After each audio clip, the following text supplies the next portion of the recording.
दोस्तों आप सब वेट कर रहे हैं कि +2 का एग्जामिनेशन का डेट आ जाए और +2 एग्जामिनेशन जो अपना बिहार एसएससी वाला है उसकी बातें हो रही हैं और साथ ही साथ सभी को वेट कर रहे हैं कि कब CGL 4 के संबंध में भी नोटिफिकेशन आ जाए। देखिए इन दोनों ही के संबंध में नोटिस बहुत जल्द जारी होगा, लेकिन यहाँ पे इसके संबंध में तो सभी कोई बात कर रहे, लेकिन इसी बीच में एक गवर्नमेंट की ओर से बोल दिया जाए तो एक आउट ऑफ द बॉक्स एक तरीके से गिफ्ट दे दिया गया है, क्वेश्चन पूछ लिया गया। मतलब बिहार लेखपाल का यहाँ पे जो है बेसिकली वैकेंसी आई है और ये ध्यान रखिएगा बिहार पुलिस नगर विभाग के तहत जो है बिहार पुलिस भवन निर्माण निगम के ओर से बेसिकली ये रिक्रूटमेंट आया हुआ है। तो ध्यान रखिएगा बिहार पुलिस की ओर से नहीं, बिहार पुलिस नगर विभाग की ओर से। मोस्ट इम्पॉर्टेंट है यहाँ पे कि ये जो पोस्ट है एक अच्छा खासा रॉयल इसमें जॉब है और अप्रॉक्सीमेटली देखिए 40,000 के आसपास आपको इसमें सैलरी देखने को मिल जाएगी और बहुत ही बेहतरीन सा इसमें सब कुछ डिटेल में आपके साथ मैं भी शेयर करूँगा। मोस्ट इम्पॉर्टेंट है, अगर आप लोग वेट कर रहे हैं +2 का या आप लोग वेट कर रहे हैं CGL 4 का, तो इसका तो तैयारी आप लोग करते ही रहिए। साथ ही साथ ये सब भी जो बहालियाँ आ रही हैं एक तरीके से एक्स्ट्रा बहालियाँ हैं, मैं एक तरीके से बोलूँ, क्योंकि ये इसके संबंध में तो आप लोग एक्सपेक्ट भी नहीं कर रहे हैं। तो साथ ही साथ इसका भी ज़रूर फॉर्म डाल लीजिए ताकि आपके पोर्टफोलियो में, एग्जामिनेशन पोर्टफोलियो में ये भी एक ऐड हो जाएगा और आपके पास ज़्यादा मौका रहेगा, ज़्यादा चांसेस रहेगा अधिक से अधिक परीक्षा देने का, ताकि अधिक से अधिक चांस हो क्वालिफाई करने का। ठीक है, मोस्ट इम्पॉर्टेंट इसमें जो है आपको ज़्यादा स्टेजेस में एग्जामिनेशन नहीं है, एक स्टेजेस में एग्जामिनेशन है, इसलिए आपके लिए काफ़ी इजी रहेगा। चलिए डिटेल में इसमें हम लोग देख लेते हैं क्या क्या है सारा चीज़।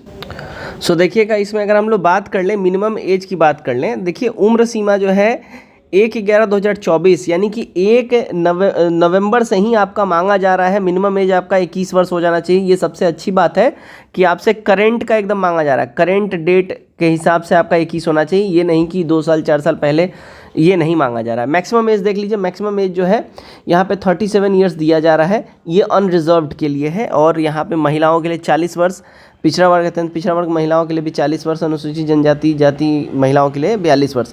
तो ये प्रॉपर यहाँ पे एज क्राइटेरिया आपके साथ दे दिया गया है। अन्य जानकारी जो है देखिए यहाँ पे मोस्ट इंपॉर्टेंट डॉक्यूमेंट्स के बारे में सब कुछ बातें करेंगे, लेकिन यहाँ पे देख लीजिएगा क्या बोला जा रहा है कि देखिए इच्छुक उम्मीदवार योग्यता अनुभव से संबंधित दस्तावेज, शैक्षणिक योग्यता, जाति प्रमाण पत्र, निवास प्रमाण पत्र, EWS प्रमाण पत्र, अनुभव प्रमाण पत्र एवं आवश्यक प्रमाण पत्र जो है ये बेसिकली आप लोग 12 तारीख तक यानी 12 नवंबर तक यहाँ शाम 5 बजे तक आप लोग यहाँ पे अप्लाई कर सकते हैं। यहाँ पे ध्यान देने लायक एक बात है कि देखिए छठ पूजा अभी बीच में आने वाला है, ठीक है, और साथ ही साथ दीपावली भी बिल्कुल सर पे है, 1 से 2 दिन में दीपावली भी आ जाएगा। तो ये दोनों ही, तो ये सारे फेस्टिवल के दौड़ा भागी में ऐसा ना हो आपका ये फॉर्म भरना छूट जाए, क्योंकि दिमाग से उतर जाता है। तो मेक श्योर कर लीजिएगा कि आप लोग 1-2 दिन में इसको भर के ख़त्म करिए, ठीक है, ये ध्यान रखिएगा आप लोग, राइट। अब देखिएगा यहाँ पे क्लियरली मेंशन कर दिया गया, आर्थिक रूप से कमज़ोर जो EWS का दावा करने वाले आवेदक समान प्रशासन विभाग बिहार सरकार की अधिसूचना संख्या इतना और 26/2019 के आलोक में सक्षमता के आधार पर अपना अनिवार्य जो उनका जो होगा डॉक्यूमेंट वो आप लोग यहाँ पे दे दीजिएगा। अब देखिए अंतर्वृक्षों के समय अभ्यर्थी जन्म तिथि से संबंधित प्रमाण पत्र, शैक्षणिक योग्यता प्रमाण पत्र, जाति प्रमाण पत्र, निवास प्रमाण पत्र, EWS का प्रमाण पत्र, अनुभव प्रमाण पत्र एवं अन्य आवश्यक प्रमाण पत्र मूल प्रति अपने साथ रखेंगे। यानी कि अंतर्वृक्षी यानी कि बेसिकली DV के टाइम में यानी डॉक्यूमेंट वेरिफिकेशन के टाइम में जो भी आप डॉक्यूमेंट प्रोवाइड करवाइएगा, जो भी बोलिएगा, अगर मान लीजिए आप दावा कर रहे हैं कि आप जो है BC कैटेगरी से हैं यानी कि OBC में BC कैटेगरी से हैं यानी कि नॉन क्रीमी लेयर कैटेगरी से हैं, तो आपको बेसिकली ये दोनों ही सर्टिफिकेट जब DV होगा उस समय आपको पेश करना होगा। साथ ही साथ ओरिजिनल जो आपका जितना भी सर्टिफिकेट है, ठीक है, चाहे वो ग्रेजुएशन का हो, 12th का हो, 10th का हो, सब प्रोवाइड कराना पड़ेगा, ठीक है। इतना तो समझ गए आप लोग। चलिए अब यहाँ पे देख लीजिए क्या क्या है सारा डिटेल में। तो यहाँ पे देख लीजिएगा बिहार पुलिस भवन निर्माण निगम के संबंध में यहाँ पे प्रॉपर ये है। तो बिहार पुलिस भवन निर्माण निगम ये संविदा के आधार पे यानी कि बेसिकली इस डिपार्टमेंट में जो जॉब होता है वो कॉन्ट्रैक्चुअल बेसिस जॉब होता है, ठीक है। तो ये आपसे कॉन्ट्रैक्ट बेस में मांगा जा रहा है। प्रमंडलीय लेखापाल, ठीक है, यहाँ पे एक पद है, मोस्ट इम्पॉर्टेंट है। यहाँ पे देखिएगा इसका सैलरी देख लीजिए 40,000 है। इसमें आप अगर केवल BCom कर रखे हैं आप यहाँ पे अप्लाई कर सकते हैं। ICAI या CA इंटर की परीक्षा भी आप पास किए हो तो यहाँ पे अप्लाई कर सकते हैं, या तो फिर आर्टिकलशिप के बाद 3 वर्षों का कार्य अनुभव आपके पास हो तो आप यहाँ पे अप्लाई कर सकते हैं। नेक्स्ट पोस्ट है देखिए वाणिज्य लेखपाल, इसका 2 पद है यहाँ पे, बीकॉम के साथ साथ ICAI इंटर भी अगर आप कर रखे तो यहाँ पे अप्लाई कर सकते हैं। पारिश्रमिक इसकी भी 40,000 रखी गई है।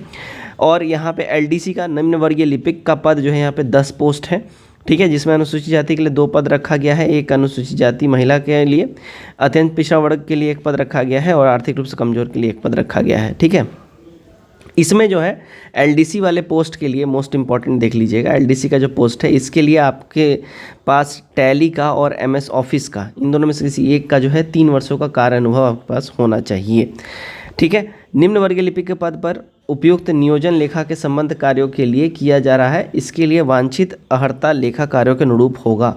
यानी कि बेसिकली बोला जा रहा है कि इसके लिए जो भी रिक्वायरमेंट होगा वो जॉब के हिसाब से वहाँ पे उसमें मांगा जाएगा। इसमें सैलरी आपकी 27,500 के आसपास पर मंथ यहाँ पे आपको प्राप्त होगा। यहाँ पे ध्यान रखिएगा, मोस्ट इम्पॉर्टेंट क्या है देखिएगा, इसमें जो ये जितने भी आपको जॉब दिख रहे हैं ये सारा जो है कॉन्ट्रैक्ट बेसिस पे ये बेसिकली जो है ये जॉब है, ठीक है। तो ये मोस्ट इम्पॉर्टेंट है, एक बार आप लोग जॉब कहीं भी लेके सेटल हो जाइए। और आप सब जान रहे हैं भले ही कॉन्ट्रैक्ट बेसिस पे, एक बार अगर गवर्नमेंट के अंदर में आप घुस गए, जॉब का हो गया, फिर वो आपके वर्क एक्सपीरियंस के आधार पे और ख़ासकर बिहार में वो जॉब जो है कॉन्ट्रैक्ट जॉब जो है परमानेंट जो है वो बन जाता है। तो प्राइमरीली आपका फोकस यही होना चाहिए कि इसमें जॉब ले लीजिए। लेकिन अगर आप लोग तैयारी कर रहे हैं बिहार SSC इंटर लेवल वाला, तो आपका प्राइम फोकस अभी वही होना चाहिए, क्योंकि उसमें पदों की संख्या बहुत ज़्यादा है, 12,000 प्लस यहाँ पे पदों की संख्या, इसलिए आपका प्राइम फोकस वही होना चाहिए। वहाँ से डगमगाना आपका प्राइम फोकस नहीं चाहिए, ठीक है। तो आई होप इस वीडियो के माध्यम से जितनी भी डिटेल है मैंने आपको दे दी। अब यहाँ पे देखिएगा कैसे कैसे फॉर्म भरना है वो भी देख लीजिए। संविदा के आधार पर नियोजित व्यक्ति सरकारी सेवक नहीं माने जाएंगे एवं सरकारी सेवक का अनुमान किसी भी सुविधा के हकदार वो नहीं होंगे, ठीक है। अब यहाँ पे देखिएगा, ये लाइन पढ़ाना जरूरी था। Application for appointment of division accountant, clerk, commission accountant, LDC यहाँ पे कॉन्ट्रैक्चुअल बेसिस। यहाँ पे देखिए अपना नेम यहाँ पे आप लिखेंगे, फादर नेम लिखेंगे, पोस्ट अप्लाइड आप लिखेंगे, डेट ऑफ बर्थ और 1/11/2024 के अनुसार आपका क्या हो रहा है एज, ये आप यहाँ पे मेंशन करेंगे। नेशनलिटी लिखेंगे, मैरिटल स्टेटस लिखेंगे, मोबाइल नंबर लिखेंगे, email ID, category, address with pin code, यहाँ पे परमानेंट एड्रेस, और ये सब स्कूल का आपका क्या कौन कौन सा परीक्षा आप दिए हैं, कैसे पास हुए, सब लिखेंगे।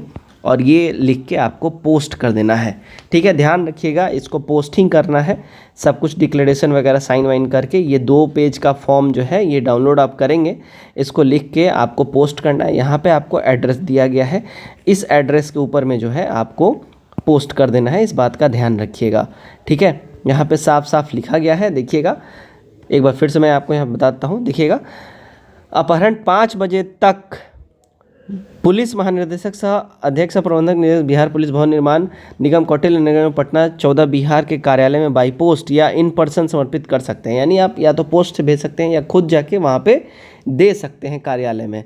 निर्धारित तिथि तक प्राप्त नहीं होने पर आवेदन पर विचार नहीं किया जाएगा। तो वैसे अभ्यर्थी जिन पर कोई निगरानी या मामला विभागीय कार्यवाही, गंभीर आरोप, विचाराधीन दंड, आपराधिक मामला ना हो, वो सब यहाँ पे अप्लाई कर सकते हैं। और जिन पे ऐसा कुछ चल रहा है वो इसके लिए मान्य नहीं माने जाएंगे, ठीक है। तो आई होप आप लोगों को ये सारी जानकारी क्लियर हो गई होगी। कमेंट करके अपने राय हमारे साथ शेयर करिए और कोई भी क्वेश्चन हो वो भी शेयर करिए। जय हिंद।